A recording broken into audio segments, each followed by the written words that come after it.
The conference room at the Riverside Country Club smelled like overcooked roast beef and my mother's signature Chanel No. 5.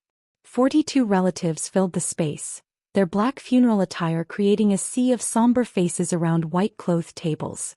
My grandmother's funeral had ended 2 hours ago, and now we were all pretending to eat while waiting for the real show. The inheritance discussion everyone had been whispering about for weeks. I sat at the far end of the main table, picking at my untouched pasta, while my sister Madison held court at the center.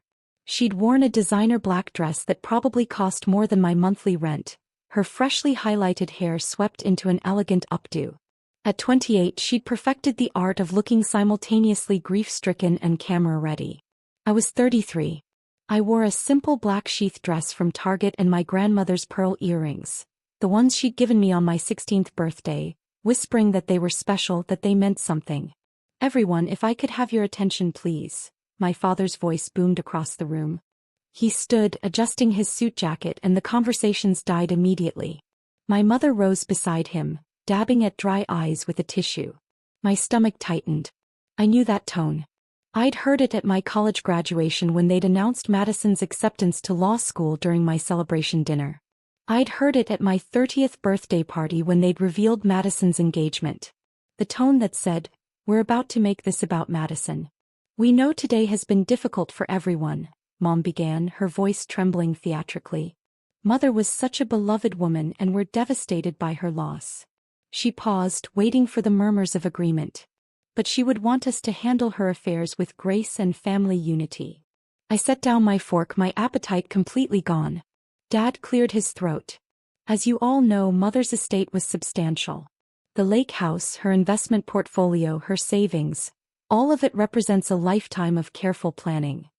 He looked around the room, making eye contact with various relatives. "She wanted to make sure her legacy was distributed fairly. Here it comes."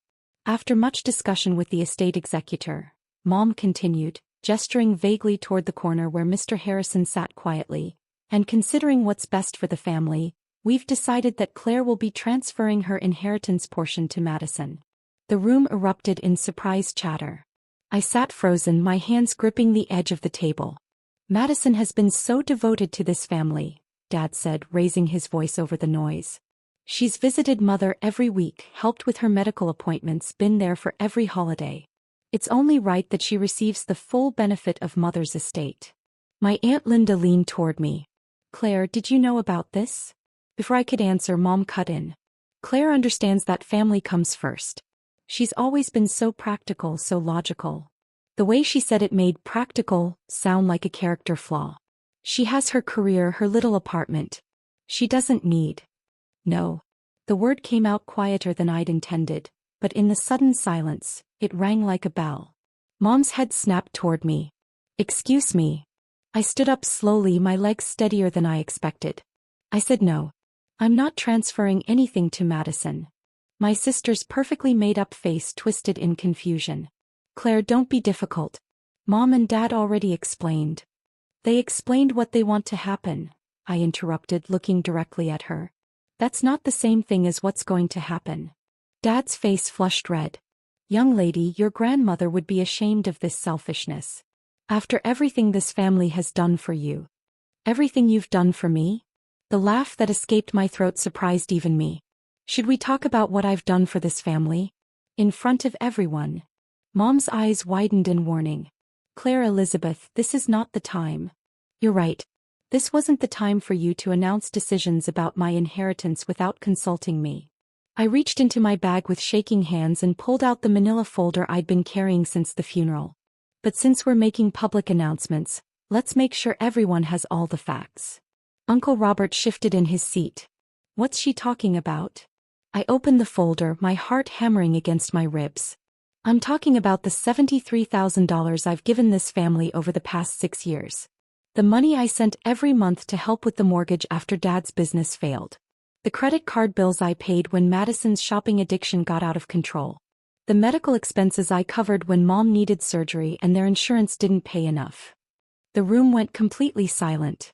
I could hear someone's fork scrape against a plate in the kitchen. We didn't ask you to," Mom started, but her voice cracked. "You didn't ask. You demanded." I pulled out the first bank statement. Here's the $15,000 I transferred in 2019 to save the house from foreclosure. And here's the $8,000 I sent for Madison's credit card debt in 2020. Should I keep going? My sister stood up, her chair scraping loudly. This is ridiculous. You make good money, you could afford to help.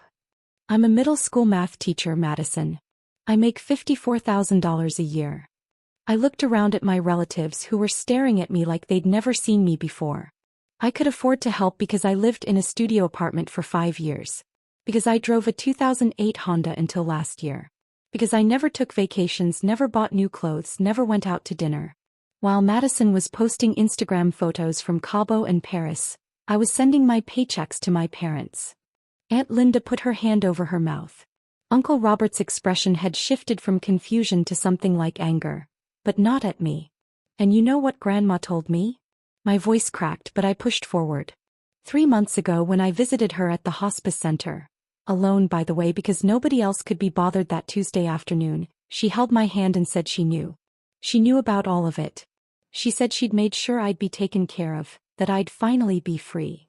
This is emotional manipulation, Dad said, but his voice lacked its earlier conviction. Your grandmother loved both of you equally. Did she? I pulled out another paper. Because this is a copy of the visitor log from Willow Creek Hospice. Grandma was there for 8 weeks. Want to guess how many times I signed in? No one answered. 47 times. I went after work on weekends during my lunch breaks. I looked at Madison. You visited twice. Mom and Dad, you went 6 times total. But sure, Madison was so devoted. My mother's face had gone pale. How dare you weaponize your grandmother's death? I'm not weaponizing anything. I'm stating facts. My hands were trembling now, but I didn't care. Facts that you chose to ignore when you stood up here and announced you'd be giving away my inheritance like it was yours to give. The will hasn't even been read yet, Madison said desperately. You don't know what Grandma left you. Maybe it's not even. She left me the lake house, a quiet voice said from the corner. Every head turned toward Mr. Harrison, the estate executor. He'd been sitting so still I'd almost forgotten he was there. Now he stood, adjusting his glasses, holding a leather portfolio. I apologize for interrupting, he said, his tone professional but firm.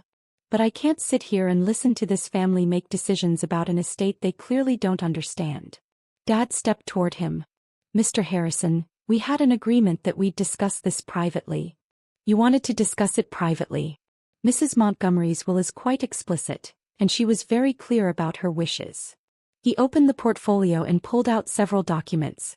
Perhaps we should clarify things now, given the circumstances. Mom reached for Dad's arm. This isn't necessary. We can handle this as a family. You just tried to handle it by publicly pressuring your daughter to give up her legal inheritance. Mr. Harrison's words were sharp. I think we're past private family discussions. He walked to the center of the room and I noticed how the relatives unconsciously leaned forward. Everyone loves a will reading. Mrs. Eleanor Montgomery left specific bequests to various family members. The china goes to her daughter Susan. The jewelry collection is split between several granddaughters. There are monetary gifts to cousins, nephews, and nieces ranging from $5,000 to $25,000.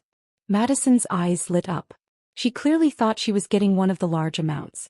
To Madison Montgomery, Mr. Harrison continued, Mrs. Montgomery leaves her collection of first edition books, valued at approximately $12,000, and a cash bequest of $15,000. My sister's mouth fell open. What? That's it? But the lake house's worth. The lake house, the investment portfolio valued at $680,000 and all remaining cash assets, Mr. Harrison said, looking directly at me, go to Clare Montgomery. In their entirety. The room exploded. People talking over each other, my mother making a sound like a wounded animal, Madison standing so abruptly her chair fell backward. That's not possible, Dad said, but his voice sounded hollow. Mother wouldn't. There must be a mistake. There's no mistake.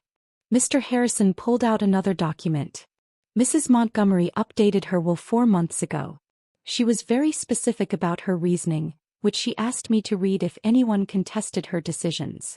Don't, I said quietly. But he shook his head. She wanted this read, Claire. She was quite insistent. He cleared his throat and began, "To my granddaughter Clare, I leave the bulk of my estate because she is the only one who loved me without expecting something in return.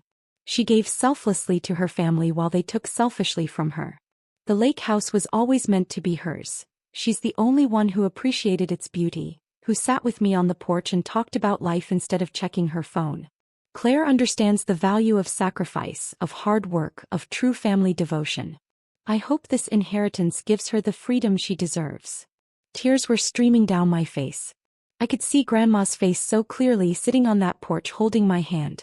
"This is outrageous," Mom said, but her voice shook. "We'll contest this. We'll—" "You can try," Mr. Harrison said calmly. But Mrs. Montgomery had a psychiatric evaluation completed by Dr. James Rothstein to confirm her mental competency when she updated the will. She also recorded a video statement explaining her decisions.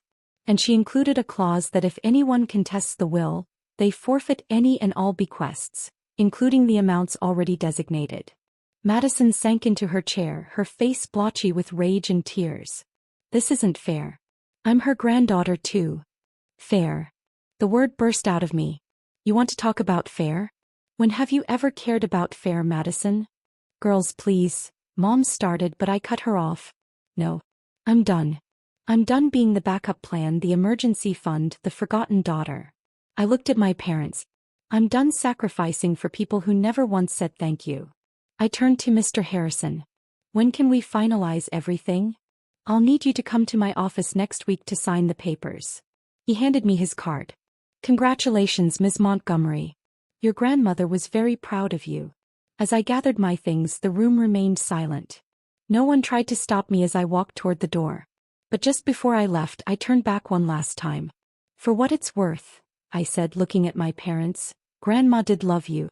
But she loved me enough to make sure I'd never have to choose between my future and your comfort again." My father couldn't look up. My mother's tissue was pressed against her face. Madison stared at the table, her designer dress suddenly looking like a costume. I walked out of the Riverside Country Club into the cool afternoon air, my grandmother's inheritance secure, my future finally my own. 2 weeks later, I stood on the porch of the lake house, my lake house now, watching the sunset paint the water gold and pink. My phone buzzed with another message from my mother, the 7th that day. I deleted it without reading. Inside, boxes waited to be unpacked. A new chapter of my life waited to be written. And for the first time in 6 years, I felt free.